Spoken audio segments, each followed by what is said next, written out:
এখন মাননীয় প্রধানমন্ত্রী জনাব তারেক রহমান এর পক্ষে মাননীয় স্বরাষ্ট্রমন্ত্রী জনাব সালাউদ্দিন আহমেদকে বিশেষ নিরাপত্তা বাহিনী স্পেশাল সিকিউরিটি ফোর্স সংশোধন বিল 2026 উত্থাপনের অনুমতি প্রার্থনার জন্য আহ্বান জানাচ্ছি। ধন্যবাদ মাননীয় স্পিকার। আমি সালাউদ্দিন আহমেদ, স্বরাষ্ট্রমন্ত্রী, মাননীয় প্রধানমন্ত্রী জনাব তারেক রহমানের পক্ষে বিশেষ নিরাপত্তা বাহিনী স্পেশাল সিকিউরিটি ফোর্স আইন 2021-এর সংশোধন কল্পে আনিত একটি বিল, বিশেষ নিরাপত্তা বাহিনী স্পেশাল সিকিউরিটি ফোর্স সংশোধন বিল 2026 এই মহান সংসদ উত্থাপনের জন্য অনুমতি প্রার্থনা করছি। মাননীয় মন্ত্রী, আপনি বিলটি উত্থাপন করুন। ধন্যবাদ মাননীয় স্পিকার।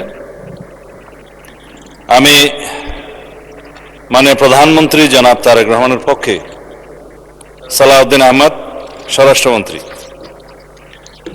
বিশেষ নিরাপত্তা বাহিনী স্পেশাল সিকিউরিটি ফোর্স আইন 2021-এর সংশোধন কল্পে আনিত একটি বিল, বিশেষ নিরাপত্তা বাহিনী স্পেশাল সিকিউরিটি ফোর্স সংশোধন বিল 2026 এই মহান সংসদ উত্থাপন করছি। বিশেষ নিরাপত্তা বাহিনী স্পেশাল সিকিউরিটি ফোর্স সংশোধন বিল 2026 সংসদে উত্থাপিত হলো।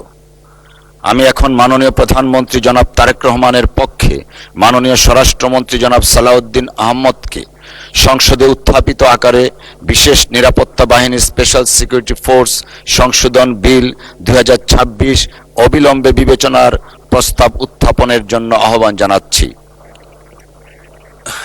ধন্যবাদ মাননীয় স্পিকার।